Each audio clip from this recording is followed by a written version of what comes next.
Thank you. Let's go. Thank you, press. Thank you, press. Tonight, a reporter shouts at President Trump, interrupts him, pushes him, refuses to back down, and then he gets shut down live. But that's not even the biggest story, because behind that fiery press room moment, there are rising military tensions overseas, oil prices climbing, gold surging, and political battles exploding at home. Something bigger may be unfolding. No, you please. I'm not talking to you. I don't talk to CNN. It's fake news. Go ahead. Mr. President, yesterday you made the case. Now let's break down what's really happening. The exchange was intense. The reporter keeps pushing, interrupting, raising his voice. President Trump responds sharply, "I don't talk to CNN. It's fake news." The tension in the room, palpable. This wasn't a calm Q&A. It was a showdown. Which is in Syria. Secretary Rubio, after his meeting in Munich with the Syrian Foreign Minister and the Kurdish General Muslim Abdi, he said that President Trump was directly involved in efforts to stop the fighting between the Kurds and the Syrians. How will your administration will make sure that this peace is sustained? And do you support the idea Well, it's a very different topic, and so I don't want to spend a lot of time, but all I can say is that the president of Syria, who I essentially put there, is doing a phenomenal job. He's a rough guy. He's not a choir boy. A choir boy couldn't do it. But Syria is coming together, really coming together well. And thus far, he's been very good to the Kurds. Yeah. Right now, attention is locked on Iran. President Trump made a very clear distinction. The people of Iran are different from their leaders. That line matters, because behind the scenes, U.S. military assets in the Middle East are reportedly at some of the highest levels seen in years. 2 aircraft carriers, multiple destroyers, advanced fighter jets, long-range bombers within striking distance. This is not routine positioning. Oil prices are climbing. Gold has spiked sharply in recent trading sessions. Defense analysts say the region is closer to confrontation than negotiation, and if something happens, it likely wouldn't be a prolonged ground war. Experts suggest it would be swift, strategic, highly coordinated, missile systems, airstrikes, naval support from Gulf allies. The next few days could be critical. So ask yourself, is this pressure diplomacy or preparation? When geopolitical tension rises, markets move fast, oil futures are climbing on supply fears.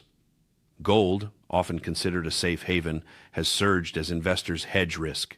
Treasury yields have shown volatility.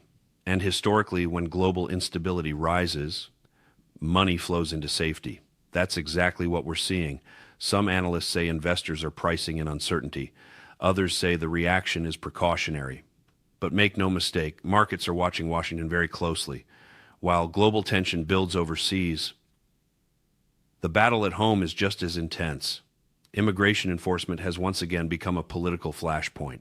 Some lawmakers are calling for dismantling ICE, even abolishing parts of the Department of Homeland Security. That is a massive shift. If we're not going to go back to pre-2002 in looking at how these agencies used to operate without this level of brutality that we are seeing, then we need to figure out a different system. When we get power back, we have to dismantle them. And we can go back to immigration enforcement as a civil system, because that's what it is. DHS was created after 9/11. Its core mission, national security and border protection. Former ICE leadership is pushing back hard. What do you make of that?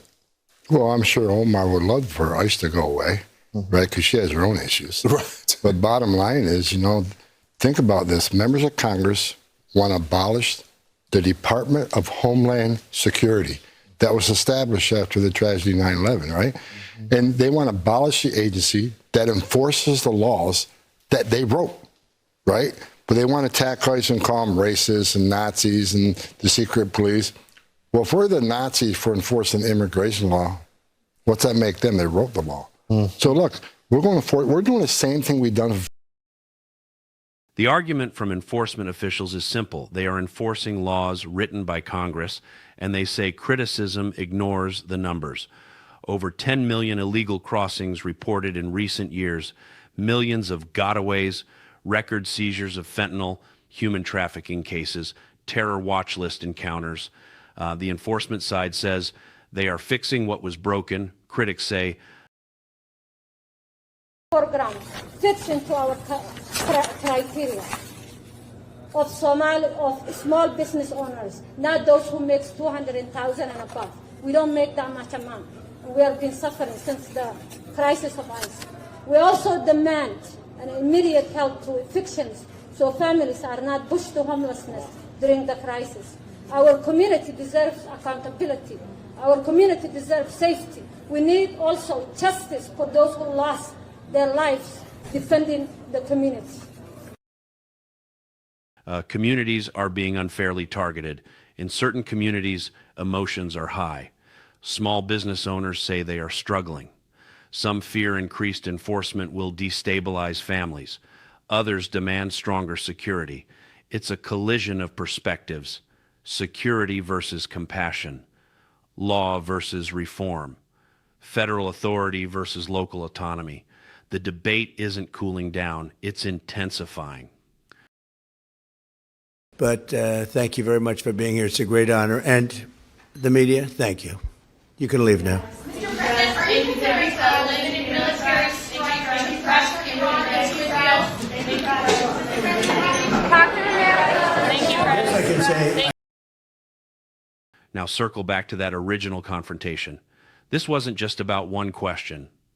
It represents something deeper. A long-running battle between Trump and segments of the media. He has clashed with CNN repeatedly over the years.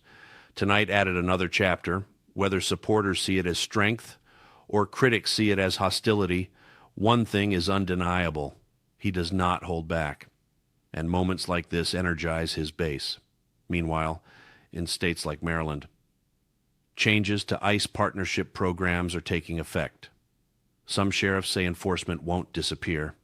It may increase. The abolishment of the 287G program is not the abolishment of ICE.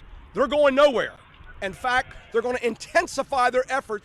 We warned them this was going to happen, and it's going to happen. A warning on Wednesday issued by sheriffs from the 9 Maryland counties forced to end active partnerships with ICE under a new state law. It is the biggest betrayal to law enforcement and public safety that I have ever seen.